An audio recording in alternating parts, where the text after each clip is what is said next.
আসসালামু আলাইকুম। সবার জন্য কিছু কথা।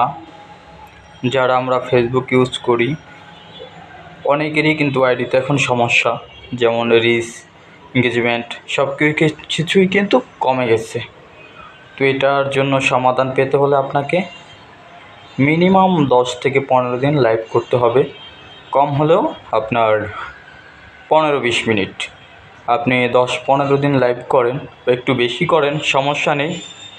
আর প্রত্যেকটা মানুষের ভিডিও দেখবেন, লাইক করবেন, কমেন্টস করবেন। আশা করি এই সমস্যা থেকে সমাধান হয়ে যাবে। যারা উদ্যোক্তা আছেন, অনেকেই আমার আইডিতে উদ্যোক্তা আছেন, ভালো কাজ করেন বা বিভিন্ন সামাজিক সংগঠনের সাথেও জড়িত অনেক পেজ আছে। যারা বিজনেস করেন, সবার জন্যই কিন্তু আমার কথাগুলো, সবার জন্যই। তো সবাই আমার কথাগুলো শুনবেন, আর ইনশাল্লাহ আপনারা এর কিন্তু সমাধান পাবেন। আপনারা দেখেছি আমি অনেক মানুষই কিন্তু অনেক মানুষের পোস্ট ইগনোর করেন। এগুলা কখনো করবেন না। আপনারা চেষ্টা করবেন ওই মানুষটাকে সুন্দর একটা কমেন্টস করতে, সে যেমনই হোক না কেন। আপনারা সেলিব্রিটি হতে পারেন, অনেকেই আছে আমার এটাতে কিন্তু অনেক সেলিব্রিটিরা আছেন।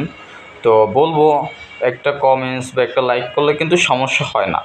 আমরা এমন একটা ইগো নেই, যেমন সে করলো না আমি করবো না এর জন্য, বা আমি করলাম না এর জন্য সে করে না। তো এই ব্যাপারগুলো থেকে আমাদের বেরিয়ে আসতে হবে। আর আমাদের প্রত্যেকটা মানুষকে পাশে থাকতে হবে, এটাই হচ্ছে আমাদের বিষয়। কে কী করলো, কে কী করলো না, এগুলো কিন্তু নিয়ে আমাদের কোনো মাথা ব্যথা করা যাবে না। আমরা প্রত্যেকটা মানুষের পাশে থাকব। আর আমাদের দেশের যে ক্ষতি হচ্ছে, এটার দিকেও লক্ষ্য করতে হবে। তো সবাই ভালো থাকবেন, সুস্থ থাকবেন। সবার জন্য শুভকামনা। আল্লাহ হাফেজ। সবার জন্য দোয়া রইল। সবাই ভালো থাকবেন।